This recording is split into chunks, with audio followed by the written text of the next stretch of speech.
नमस्कार, मैं शंभुनाथ गुप्ता और आपने देखना शुरू कर दिया है न्यूज़ ऑफ नेशन। आज शिक्षा जगत में, बस्ती में एक बच्चे ने गजब का इतिहास रचा है। डॉक्टर इकबाल सर के, जो बच्चों के स्पेशलिस्ट डॉक्टर हैं, और उनके सुपुत्र जी ने आज बस्ती जनपद में अपना मान बढ़ाया है, सम्मान बढ़ाया, और बस्ती जनपद के लोगों को भी अब गर्व होना चाहिए। नीट का एग्ज़ाम आते ही कई लोगों के चेहरे खिलखिला उठे, लेकिन उन चेहरों में एक सबसे बड़ा चेहरा आज हम आपको दिखाने जा रहे हैं, जो बस्ती जनपद में 99.7% जिनका आया है। उनसे हम खास मुलाकात करवाते हैं। बहुत बहुत आपका स्वागत है। क्या नाम होगा आपका? मेरा नाम अहमद ज़िया इकबाल है और मैं अभी 12th पास किया हूँ और नीट भी मतलब क्वालिफाई किया हूँ। कैसे किया आपने सब कुछ? सबसे पहले हमारे दर्शकों को अपना परिचय दीजिएगा। क्या परिचय होगा आपका? तो मेरा नाम अहमद ज़िया इकबाल है। मैंने क्लास 10th सेंट बेसिल से किया और क्लास 12th मैंने लिटिल फ्लावर स्कूल से किया। मैंने जेई मेन भी दिया था, उसमें मेरे 98.8 परसेंटाइल थी। फिर मैंने नीट भी दिया, उसमें मेरी 99.77 परसेंटाइल है।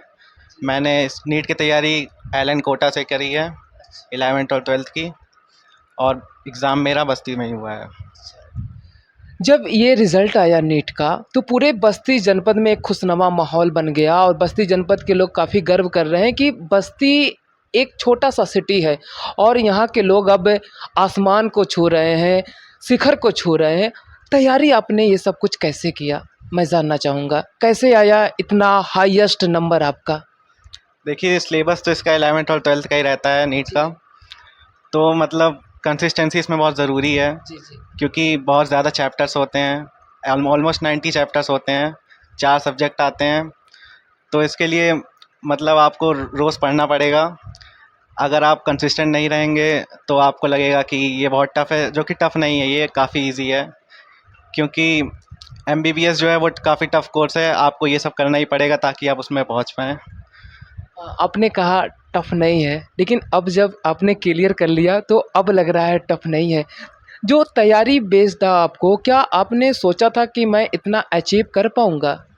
जी, मुझे तो कॉन्फिडेंट था, मुझे तो लगा था और अच्छा हो सकता है। थोड़ा मैंने इसीलिए मिस्टेक किया, लेकिन मैं इतने नंबर से खुश हूँ।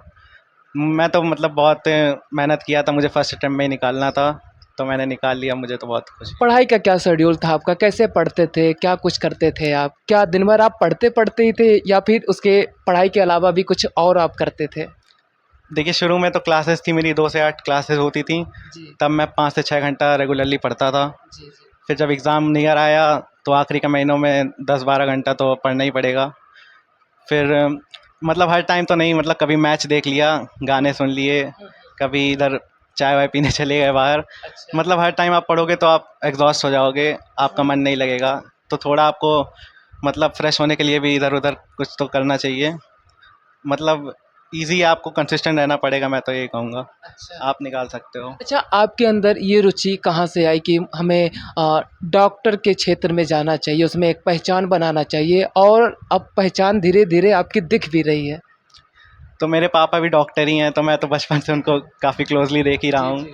काफ़ी मेहनत करते हैं वो, तो हाँ। मुझे मतलब बचपन से इंटरेस्ट था कि मैं भी डॉक्टर बन पाऊँ, उनके जैसा नाम मैं भी कर पाऊँ। तो मुझे काफ़ी खुशी है कि मैं अच्छा मार्क्स लाया हूँ, उनको भी मुझ पे प्राउड है, तो मैं काफ़ी खुश हूँ। यानी अपने पापा को आप देखकर प्रेरित होते हैं। जी, जी, जी। तो इतने अच्छे जब मार्क्स मार्क्स आए आपके, तो कहीं से कॉल वॉल आया बधाई-वधाई देने के लिए? मम्मी, पापा, फ्रेंड्स क्या कहे? ये फीडबैक हमें बताइएगा। काफ़ी खुश हुए, अचानक से रिज़ल्ट आ गया था 4 तारीख को। जी। काफ़ी मतलब काफ़ी मिठाइयाँ आई, फ़ोन आए। जी। पेरेंट्स भी मुझ पे काफ़ी खुश हुए। काफ़ी सपोर्ट किया उन्होंने, मतलब हर चीज़ में, जो मतलब मैंने माँगा मुझे मिला।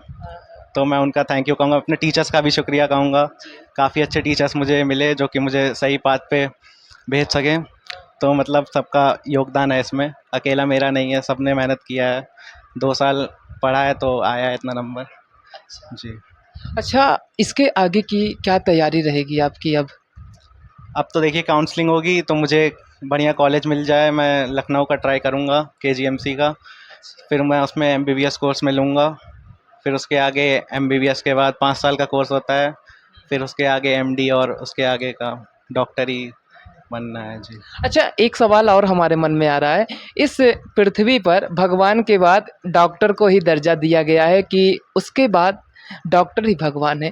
कितनी सत्यता है इसमें? क्या कुछ कहना चाहेंगे और किस नज़रिए से आप देखते हैं इस चीज़ को?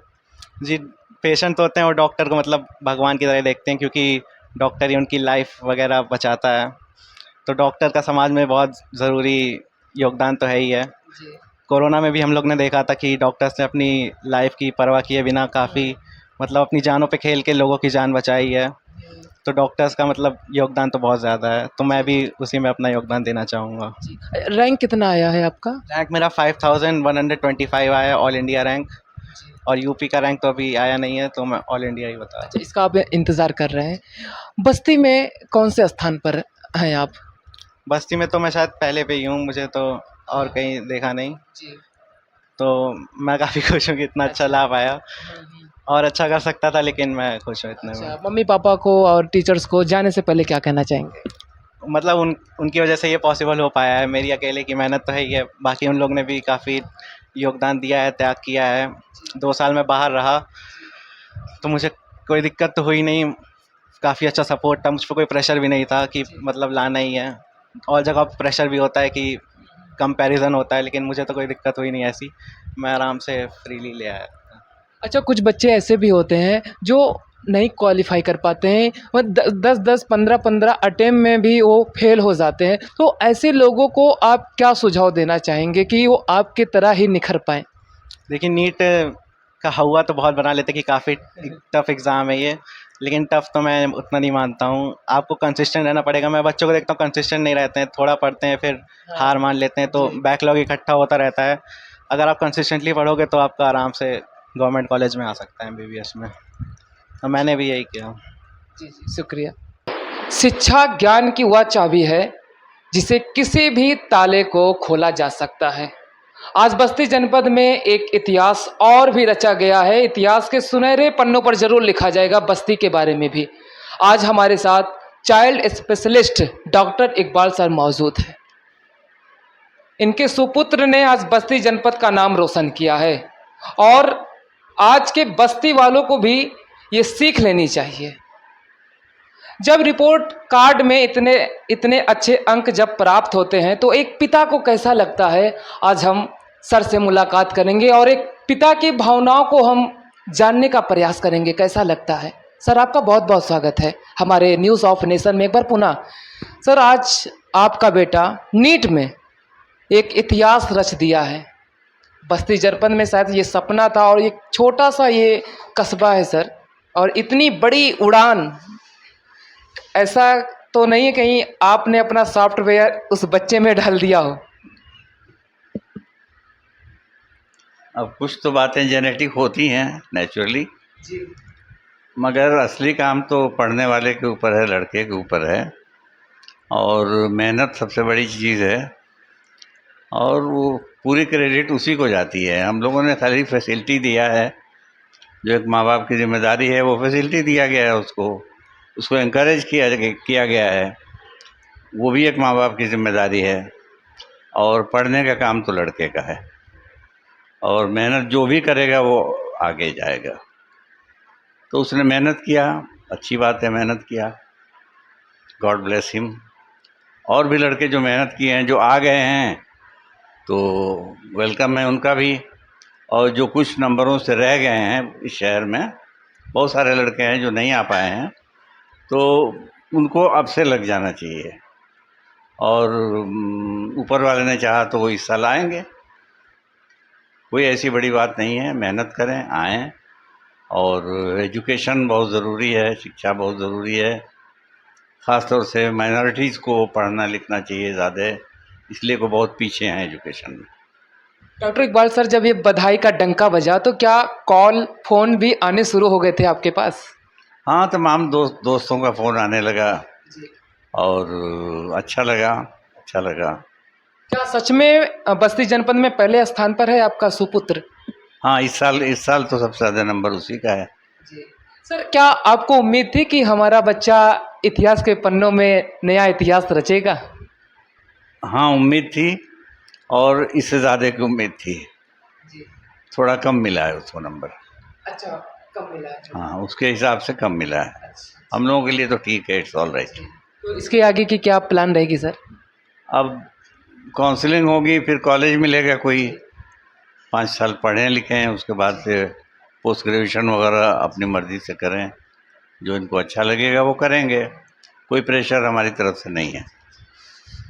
Child specialist doctor Iqbal sir से खास मुलाकात किया। इनका बेटा, मैं फिर से आपसे बताना चाहूँगा, बस्ती जनपद में इतिहास के पन्नों पर एक नया नाम लिखा गया है। ये बहुत बड़ी बात है। जब टॉप करते हैं तो एक माँ बाप को जितनी खुशी होती है शायद किसी को ये खुशी नहीं मिलती है। ये बहुत ही ऐतिहासिक पल है।